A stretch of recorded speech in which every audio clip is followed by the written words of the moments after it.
Здравейте, деца! Вие сте с нашите вълнуващи истории. Приятно слушане!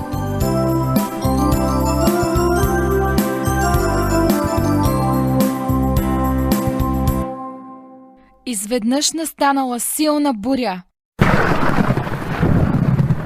Силни вълни се разбивали в лодката и я тласкали на всички страни.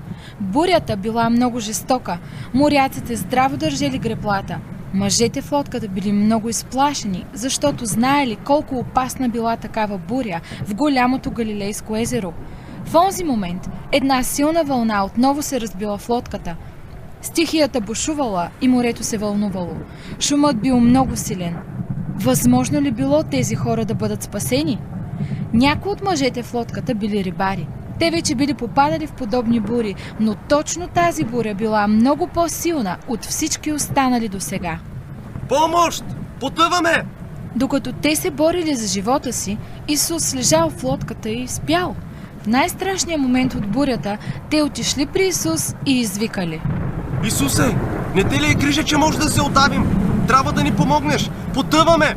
При кого отиваш, когато вълните на страха и безпокойството започнат да се разбиват в твоята лодка? Исус е Господ над всичко. Тогава Исус се изправил и извикал на бурята: Укроти се! Утихни! Веднага вятърът спрял и всичко утихнало. Все едно никога не е имало буря. Учениците били удивени от това чудо.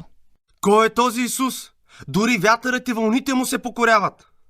Исус е Господ, Господ на цялата природа. Той е по-силен от всички болести и зли духове и дори от смъртта. Няма никой като Него и никой не може да извърши онова, което Той върши. Учениците си мислили, че те, лодката Исус, щели да потънат в езерото. Къде ви е вярата? Защо се страхувате?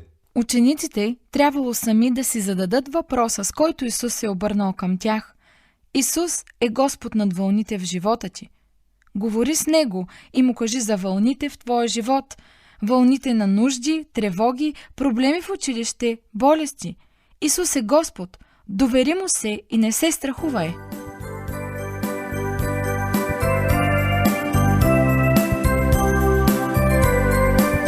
Чао! И до следващия път!